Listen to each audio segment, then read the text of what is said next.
In this video, I want to walk you through a financial plan on how to use your money to live a happier life. By the end of this video, you'll know how to optimize your cash flow, prioritize your spending towards your life goals, and how to balance living in the present, planning for the future. If you're new here, please kindly subscribe.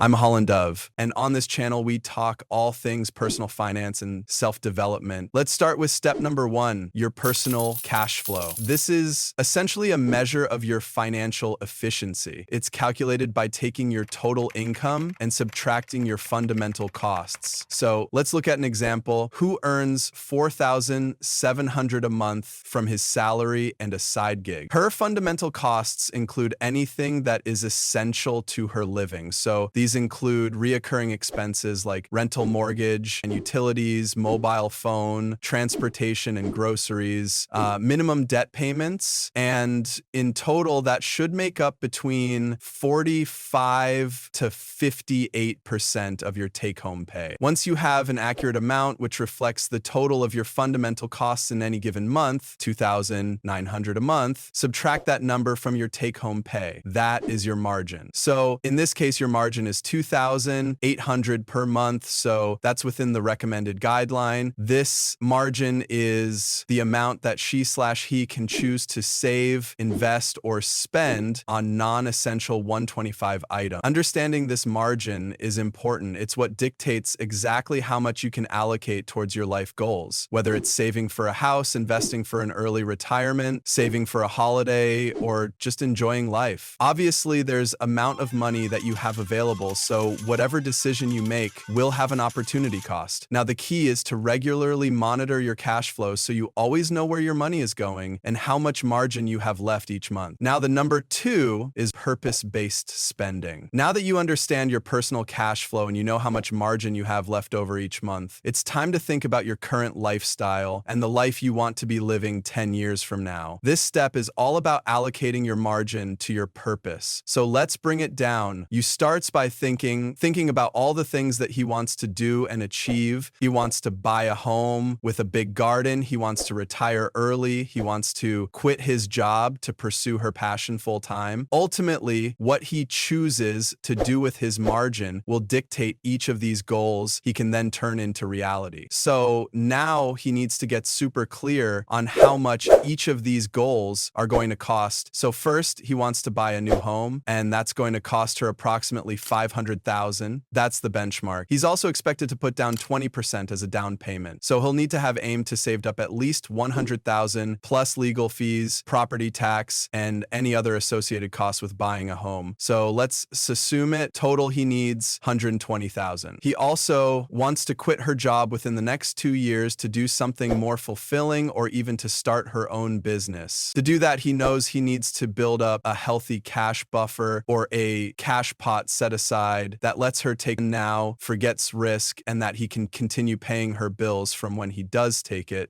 He also said he wants to retire early. He calculated how much he needs during retirement, and it's $50,000 annually. The 4% rule is a very high-level rule, and it's used commonly in retirement planning, suggesting that you can withdraw 4% of your savings annually, adjusted for inflation, to sustain your funds for at least 30 years. So the way to work out how much you would need in investments is you take your annual number, 50,000 in this case, and times it by 25, back of the envelope number he would need in her investment pot to be able to retire early, and that is 1.25 million. So as you can see with step number 2, you want to think about your goals and put a financial number that you need to save or invest to be able to meet those goals in any given time frame. And then step 3 is to organize your finances to reach those goals. So now that he has a pretty good idea of what he wants and what it will take to get there, now he needs to organize his finances around her goals and essentially do a flexibility check. So let's look at her first goal. If he needs $120,000, 0 cents saved up within the next 5 years because that's when he wants to buy her home, given her monthly margin of $2,800, 0 cents. He can now calculate his feasibility. So to save 120,000 in 5 years, she needs to save 120,000 divided by 60 months, 2,000 per month. With a current margin of 2,800 per month, he can comfortably allocate 2,000. This leaves him with an additional 800 a month for spending, holidays, any other goals or expenses that C has outside of her fixed living expenses. He should also set up autosave and put those savings into a high interest account to earn more on the money that he's saving, making it easier to reach her target potentially a little bit sooner. You also want to think about other things that you need to do that relate to the financial goal. So in this case, you'll need to familiarize yourself with mortgage options, interest rates, the qualification criteria. This includes understanding how his savings, his credit score, and her income impact her borrowing capacity. So knowing this will help her plan how much he needs to earn and save to get the mortgage size that he's aiming for. Now, if you separately wants to quit your job and transition into entrepreneurship or even maybe a lower paid job, a more fulfilling career, you needs to focus on building that cash buffer. Given him living expenses or fundamental costs, which he already has calculated are 2,900 a month,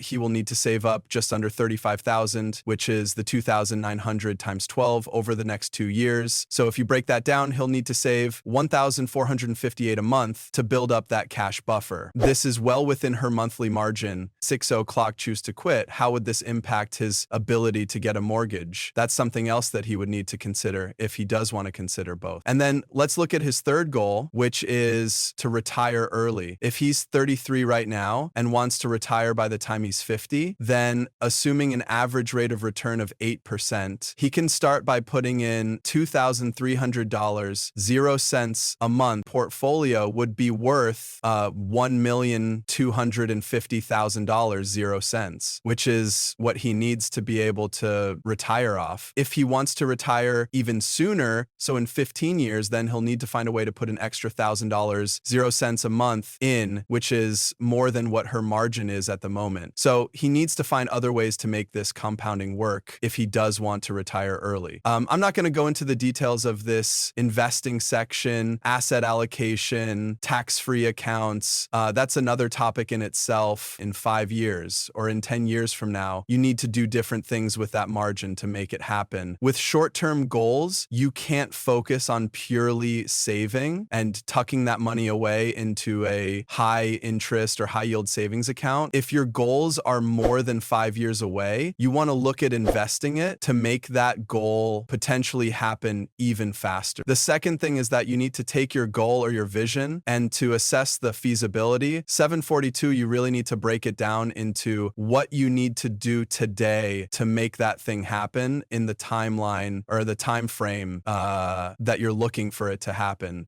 Although your circumstances will change, you might get a new car in the middle, you might get a pay rise in the middle, you can always go back and adjust those amounts or those monthly savings or investments to reflect your situation. And the third thing that you actually need to consider, which is choose your trade-offs. Every single financial decision you make involves a concept called opportunity cost. In simple terms, opportunity cost is about what you give up when you choose one option over another. It's like the unseen cost of any decision, like choosing to spend money on a holiday instead of putting it towards saving up for a deposit. Understanding opportunity costs helps you make better informed choices by not just considering the immediate benefit, but also what you might be missing out on. So with small day-to-day purchases, I try not to think of opportunity costs or sweat the details. If that thing that I'm buying costs less than 0.01% of your net worth, don't worry about the opportunity cost. Just enjoy the spending. The two places where opportunity cost really comes in is for your home and for a car. And for these, you want to carefully weigh the immediate benefits against the long-term costs and how it will impact your broader life goals. So firstly, let's look at housing ops. In choosing a nicer or home, if he decides to go for buying that more expensive countryside home with a garden, he is foregoing the prospect of retiring early or even being able to build a cash buffer for her to be able to quit in the time frame she wants. And I want to really emphasize this here because it's virtually impossible to plan for everything at the same time. time. So you're going to need to prioritize what is the most important thing for you at any given time. So in my early 20s, I was putting in a percentage of my margin towards investing stock market and letting that money compound. I was far, far, far more focused on saving up for a home. That was where most of my money was going. Once I then bought that home, my focus shifted, and my next big goal was to quit my job and pursue something that I wanted to do full time. So then it became building out a healthy cash buffer. And that is where all my margin then was focused on. And now in my 30s, I really doubled down on investing to build and focus on the freedom that I want. Had I, in fact, chosen to rent a home for a bit instead of buying, I might have been able to build the freedom part that I want sooner. I could have saved on the large deposit, the fees associated with buying a home, and that huge amount of savings could have been invested, potentially growing faster than property values over the same period. And in fact, it has the amount that I put in towards the deposit for my home is worth less than how I put that same amount into the stock market. But at the same time, that was important for me at that point in my life. And speaking of investments, I also want to share a resource that has been a game changer on my own journey to growth. But when my focus shifted and I wanted to desperately build out that cash buffer, I sold my car. I didn't actually need it. And when I sold my car, I put that money towards my emergency fund to fast track that cash buffer, which ultimately led to me being able to quit my job sooner. By focusing on those really big purchases that have a huge opportunity cost and evaluating how these major purchases fit into your overall financial strategy, you can make sure that your decisions today support your goals for tomorrow. Always ask yourself, when it comes to big ticket spending, how will this affect my financial future and what am I giving up by choosing this now? So this is how I looked at my finances, how I used it to build or to craft a life that I want that genuinely makes me happy. So I wanted to share that with you in case. I'd love to hear from you. What are you focusing on at this point in time? Let me know in the comments. I'm going to read every single one. Let me know if you like this in the comments, please.